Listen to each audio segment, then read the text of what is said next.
Emily, a 27-year-old woman, was always seen as the golden child in her family. Growing up in a small conservative town, she had always excelled academically, standing out in her tight-knit community. She was known for her sharp intelligence, disciplined approach to life, and a sense of responsibility that often made her seem much older than her years. As the older sibling, Emily took on the role of caretaker for her younger brother David, who was 5 years younger than her. Their bond was solid, built on years of growing up together, sharing their secrets, and navigating the pressures of their small-town life. David, now 22, was the polar opposite of his sister in many ways. Where Emily was focused and driven, David had always been the rebellious one. He resisted the societal expectations that came with living in a conservative town and often found himself in trouble, whether with school, work, or relationships. Though he never achieved the same academic success as Emily, he had a certain charisma that made him popular with friends and women alike. But underneath his carefree facade, David was emotionally turbulent, often feeling like he was living in his sister's shadow. Despite their differences, the two siblings remained unusually close into adulthood. Their relationship became even tighter as both began to face personal struggles that left them feeling isolated. Emily's once promising marriage had crumbled in a messy divorce, leaving her emotionally shattered and vulnerable. Her husband, Mark, had been unfaithful, and the betrayal left Emily doubting her worth, not just as a wife, but as a woman. The divorce took a toll on her self-esteem, and the small town they lived in didn't allow for much privacy. Everyone knew about Emily's failed marriage, and whispers followed her wherever she went. David, on the other hand, had never found stability in his relationships. His rebellious nature and inability to commit left a trail of failed romances and one-night stands behind him. He often sought solace in alcohol, using it as a way to numb the pain of constantly feeling misunderstood. As the years went by, he too felt the weight of small-town expectations bearing down on him, even if he outwardly rejected them. He bounced from one bad relationship to another, never quite finding the emotional connection he was searching for. As Emily and David struggled with their personal issues, they turned to each other more and more. They were each other's confidants, the one person they could trust when the world felt too heavy. Emily, still reeling from her divorce, found comfort in David's easygoing nature, while David appreciated Emily's stability and wisdom. They began spending long hours together, sharing not only their pain, but also their deepest fears and frustrations. Their bond grew tighter, and though their relationship seemed normal to the outside world, inside it was becoming more complicated than either of them could have anticipated. In the months following Emily's divorce, the emotional strain she was under grew more intense. The weight of her failed marriage hung over her like a shadow. She couldn't help but replay the moments leading up to the end. Mark's infidelity, the cold arguments, the nights spent crying alone. The trust she had once placed in love had been shattered, and now Emily found herself questioning everything. At the same time, David was going through his own turmoil. Another relationship had ended in disaster, another woman leaving him because he wasn't serious enough or didn't know how to commit. He had heard it all before. He drowned his frustrations in alcohol and spent most nights in a haze, trying to ignore the growing emptiness inside him. Every time he reached out for connection, he felt more and more rejected. It was as if the world had decided he wasn't worthy of love. He hated the feeling of being inadequate and lost, and in those moments of loneliness, Emily was the only person he felt truly understood him. Unlike everyone else, she never judged him. She had always been there. The two siblings began spending more and more time together, finding solace in each other's company. What started as shared dinners or nights watching movies on the couch turned into late-night conversations filled with vulnerability. Emily opened up to David about the deepest parts of her heart, telling him things she hadn't shared with anyone else. She spoke of the crushing disappointment she felt every day, the feeling of being used and discarded. David, in turn, shared his own struggles, how he never felt like he fit into the mold of the perfect man, and how each relationship failure chipped away at his self-worth. One night, after too many glasses of wine, their conversation veered into deeply personal territory. Emily, tipsy and emotionally raw, began talking about her broken marriage, admitting that she felt she would never find love again. David, equally intoxicated, shared how he had never been able to connect with any of the women he'd dated. The honesty between them, mixed with the alcohol, created an atmosphere heavy with emotion. Emily mentioned how tired she was of feeling unloved, how she missed being touched, held, and desired. In that moment, their sibling relationship took a turn neither of them had expected. David, without thinking, reached out and brushed a strand of hair away from Emily's face, his fingers lingering just a moment too long. It was a small gesture, one that could have been innocent, but in the charged atmosphere of that night, it felt like something more. Emily didn't pull away. Instead, she looked into David's eyes, her gaze filled with a mixture of confusion, loneliness, and something else, something neither of them had ever allowed themselves to acknowledge. Then, without warning, it happened. David leaned in, closing the distance between them, and their lips met in a kiss. It was brief, tentative, as if both were testing the waters of something they couldn't fully understand. But in that single moment, the floodgates opened. Both pulled back, eyes wide with shock, realizing what had just happened. The weight of the kiss hung between them, heavy with implications neither of them were ready to face. They were siblings, after all. This was something they weren't supposed to feel, wasn't supposed to happen. As the days and weeks passed, the kiss between Emily and David lingered in their minds, but neither of them spoke about it.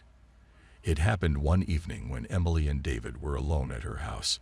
The rain outside beat heavily against the windows, creating an almost suffocating atmosphere of isolation. They had been sitting on the couch, sharing a bottle of wine as they often did, their conversation initially lighthearted but slowly turning more serious. Emily mentioned how lonely she felt after the divorce, how she hadn't felt desired by anyone in so long. David, fueled by his own frustrations and alcohol, admitted that he hadn't been able to connect with anyone romantically. There was a raw honesty in their words, a vulnerability that stripped away the last of the barriers between them. At some point, the space between them on the couch disappeared. Emily looked at David, her heart pounding in her chest as a mixture of guilt, excitement, and fear swirled inside her. She could see the same confusion in his eyes, but also something else, desire. Before she could stop herself, Emily leaned in and kissed him again. This time, it wasn't a brief, confused peck. It was a full kiss, deliberate and deep, as if all the emotions they had been suppressing finally broke free. There was no hesitation from David. He kissed her back with equal intensity, and in that moment, the last remnants of their sibling boundaries shattered. Their hands explored each other with a frantic urgency, as if they had been holding back for too long, and now there was no stopping them. Emily's mind raced with conflicting thoughts. She knew it was wrong, but it felt so right. The touch of David's hands on her skin, the heat of his body against hers, filled a void inside her that had been empty for far too long. They moved from the couch to the bedroom, the line between right and wrong long since blurred into nothingness. As their clothes came off, there was a brief moment where Emily's rational mind screamed at her to stop. But the emotional and physical need overpowered everything else. She was lost in the moment, in the way David made her feel. Desired, loved, understood. David, too, was consumed by the intensity of the situation. He had never felt such a strong connection with anyone, and in his mind, it didn't matter that Emily was his sister. She was the only person who truly got him, who made him feel like he wasn't broken. Afterward, as they lay tangled in each other's arms, reality began to creep back in. The room was quiet, save for the sound of their breathing, and the rain still beating against the window. Emily felt a rush of guilt wash over her. What had they done? This wasn't just a one-time mistake anymore. They had crossed a line that couldn't be uncrossed. She looked over at David, who seemed equally conflicted. There was a heavy silence between them, the weight of their actions settling in. But despite the guilt, neither of them spoke of ending it. In the days that followed, their secret affair continued. It became an addiction, something they couldn't stop even though they knew it was wrong. Things began to unravel when Mark, Emily's ex-husband, started to take notice of the unusually close bond between the siblings. Having remained in occasional contact with Emily after their divorce, Mark still harbored feelings for her and had even expressed an interest in reconciling. He noticed that David was always around, and though he initially brushed it off as sibling closeness, something about their interactions felt off to him. The way David looked at Emily, the way they stood close to each other, it didn't seem right. One day, after another awkward encounter between the three of them, Mark's suspicion boiled over. He confronted Emily, accusing her of being too close to her brother. Emily, caught off guard, immediately denied any inappropriate relationship, but the accusation rattled her. Mark's words planted seeds of doubt in her mind. Could anyone else see what was really going on? Were they being too careless? She couldn't shake the growing sense of guilt, but at the same time, she was unable to stop what was happening with David. Mark's confrontation also sparked something in David. He had always been possessive of Emily, but now his jealousy began to take a darker turn. The idea that Emily might go back to Mark infuriated him. He saw Mark as a threat, someone who could take Emily away from him. His possessiveness started to manifest in small but noticeable ways. He would constantly ask Emily where she was going, who she was with, and what she was doing. It was as if he was afraid that she might slip away from him, back into a world where their relationship didn't exist. She started seeing Mark more frequently, hoping that by rekindling their relationship, she could escape the spiral she had fallen into with David. But even as she tried to rebuild something normal with Mark, David's presence loomed over her. His jealousy grew more intense, his behavior more erratic. He would call her late at night, show up unannounced, and demand her attention in ways that made her uncomfortable. David's jealousy wasn't just limited to Mark anymore. Any man who interacted with Emily became a potential rival in his eyes. He would question her constantly, his paranoia driving him to obsess over her every move. Emily, feeling the weight of his possessiveness, tried to reason with him, but David's emotional instability made it impossible. His outbursts were becoming more frequent, his drinking heavier, and his grip on reality weaker. It was clear to Emily that David was spiraling, but she didn't know how to stop it. Emily's internal struggle deepened. She still cared for David, but the overwhelming guilt and shame gnawed at her constantly.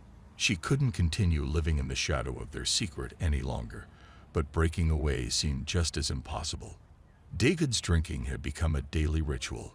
He used alcohol to drown out his frustrations and insecurities, but it only worsened his behavior.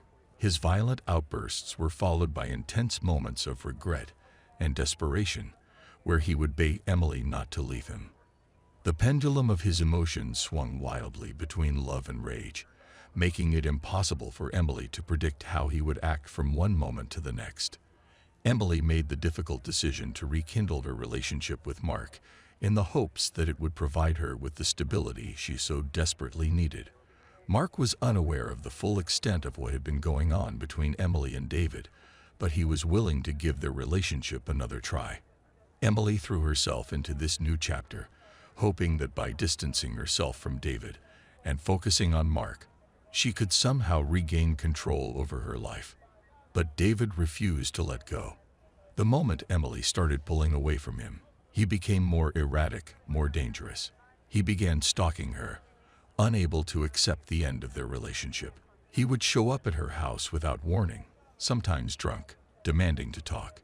His behavior grew more alarming with each passing day, and Emily's fear mounted. She knew she was no longer dealing with the David she once knew. He had transformed into someone she barely recognized, obsessive, dangerous, and unpredictable. One night, the situation came to a head. After yet another confrontation outside her home, David, in a fit of rage, physically assaulted Emily. The attack was brutal, and though Emily managed to escape, it left her emotionally and physically scared. She knew that the situation had reached a breaking point. David was no longer just a threat. He was dangerous. The affair that had once been thrilling and secretive had now become a nightmare, one from which Emily was desperate to escape. The restraining order was just a piece of paper to David. Despite it, his obsession continued to fester, turning more dangerous with each passing day. Emily, trying to rebuild her life with Mark, was constantly on edge, knowing that David wasn't going to let her go easily. His presence loomed like a dark shadow over her, a constant reminder of the toxic and dangerous affair they had once shared. David's fixation had reached a tipping point. Unable to accept that Emily had cut him off and was now back with Mark, his mind spiraled further into a pit of rage and despair. He couldn't handle the rejection. In his distorted mind, Emily belonged to him, and her distancing herself only fueled his irrational belief that she had betrayed him in the worst possible way. One evening, everything reached its breaking point. David, ignoring the restraining order once again, showed up at Emily's house. He had been drinking heavily, his mind clouded by a toxic mix of alcohol and obsession. This time, he wasn't going to be reasoned with. He pounded on the door, demanding that Emily let him in. Emily, terrified and desperate to avoid another confrontation, didn't open the door, but David wouldn't be deterred. After a few moments, the pounding on the door stopped. There was a brief silence, followed by the sound of glass shattering. David had forced his way into the house through a window. Emily, frozen with fear, could hear him moving through the house, his footsteps heavy and unsteady. He was muttering angrily to himself, his voice growing louder as he approached the room where Emily was hiding. When David finally found her, the air between them was thick with tension. Emily tried to stay calm, pleading with David to leave, to let her go. But David wasn't listening. His eyes were wild with rage and heartbreak, and his hands were shaking as he confronted her. In his mind, he was justified. Emily had betrayed him, left him for someone else, and now he was going to make her pay for it.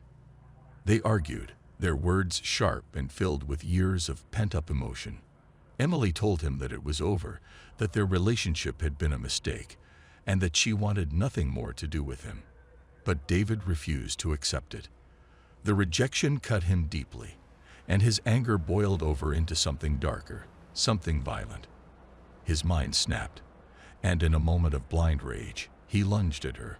David grabbed a kitchen knife that was lying on the counter, his hands shaking as he held it. Emily backed away, but David moved quickly, his desperation driving him forward.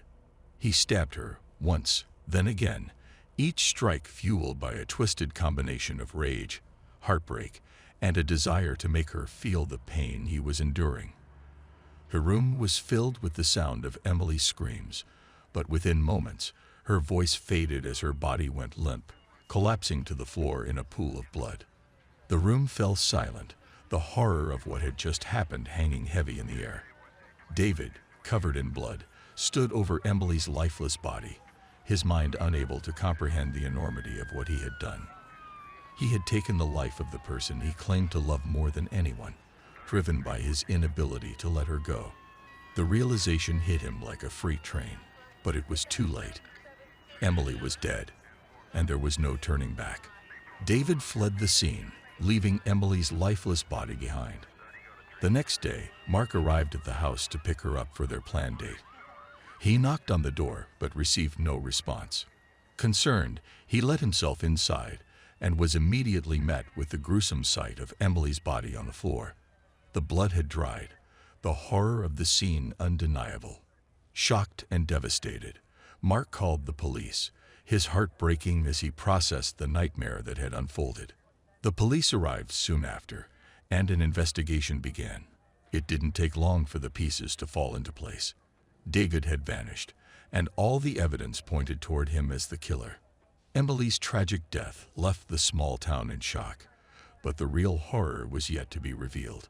As investigators dug deeper into the events leading up to her murder, The twisted and forbidden nature of Emily and David's relationship was about to come to light, shocking everyone who knew them. The murder of Emily sent shockwaves through the small, tightly knit town.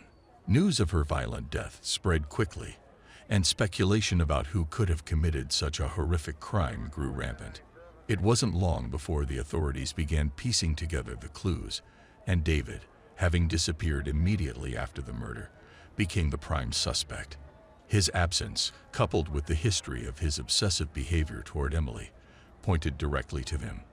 But what no one knew yet was the disturbing truth behind their relationship. As the investigation deepened, Mark, devastated by Emily's death, became a key witness. He had been aware of the strange tension between Emily and David, although he never could have imagined the full extent of it. He shared with the police the unusual closeness between the siblings and his suspicions about David's obsession with his sister. While Mark had long sensed something was off, the truth was far more twisted than even he could have anticipated. During his interviews with the detectives, Mark revealed key details that helped them connect the dots. He spoke about David's increasingly erratic behavior, his jealousy, and the possessiveness he displayed toward Emily in the months leading up to her death.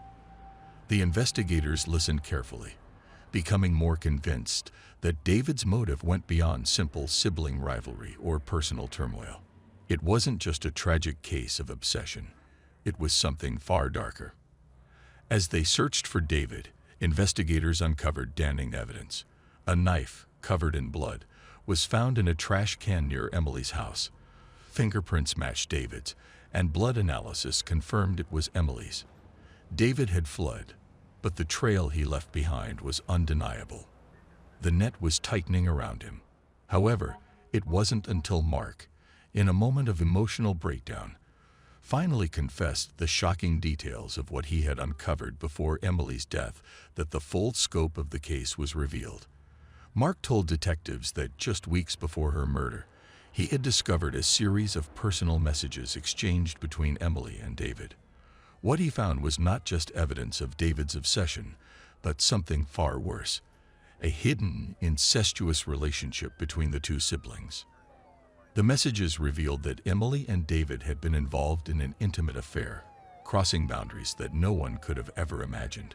It was clear from the texts that their relationship had started during a vulnerable time in both their lives, but it had devolved into something toxic and destructive. Emily, trapped by guilt and shame, had tried to end the affair, but David refused to let her go, his obsession with her growing more dangerous with each passing day. When investigators presented this evidence to Emily and David's family and friends, the town was thrown into a state of disbelief. No one could fathom that the seemingly close-knit, ordinary siblings had been involved in such a relationship. The community was already reeling from the murder, but now they were faced with the shocking truth that had been hiding in plain sight for years. Meanwhile, the police intensified their search for David. After 2 days of evading capture, he was finally found hiding in the basement of a friend's house on the outskirts of town. His arrest was swift, and as he was taken into custody, David offered little resistance. He appeared broken, a shell of the man he once was. His face was gaunt, his eyes hollow with the weight of what he had done. There was no fight left in him. In custody, the evidence against David continued to mount. Fingerprints, messages, witness testimonies, and the bloody knife all pointed to his guilt. His lawyer, recognizing the overwhelming weight of the evidence, advised him that his only chance at leniency would be to offer a full confession. David was faced with the brutal reality of his actions. His obsession with Emily had not only led to her death, but had now destroyed his life as well. David's trial for Emily's murder unfolded over several intense weeks, captivating the town and leaving everyone on edge. From the beginning, it was clear that all the evidence pointed directly to David.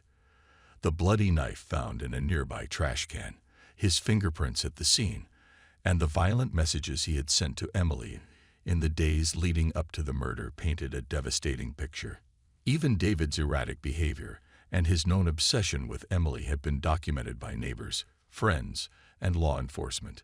There was no room for doubt about his involvement. The defense team, led by an experienced lawyer, knew they had little room to maneuver. Given the overwhelming evidence, including David's fingerprints on the murder weapon and the forensic analysis that matched Emily's blood on his clothing, the lawyer's focus shifted from trying to prove innocence to minimizing the damage. The lawyer strongly advised David to issue a full and sincere confession, hoping that his cooperation with the authorities would lead to some leniency during sentencing. David, emotionally shattered and fully aware of the weight of his actions, had little choice but to accept this advice. The realization that his actions had led to the death of his sister weighed heavily on him, and in a rare moment of clarity, he agreed to confess. During the trial, David's confession was delivered in a somber, emotion-filled courtroom. He admitted to the affair with Emily, the escalating tension between them, and the jealousy that had driven him over the edge. He explained how, on the night of the murder, he had been heavily intoxicated, drunk, and unable to control his emotions. David revealed how his growing obsession, combined with his intoxicated state, led him to commit the heinous act in a moment of rage. He admitted that he hadn't intended to kill Emily, but couldn't stop himself in that moment of blind fury.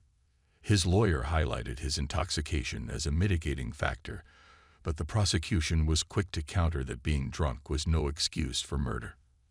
As the trial progressed, David sat in silence, listening as witnesses came forward to recount his disturbing behavior and the unraveling of his relationship with Emily.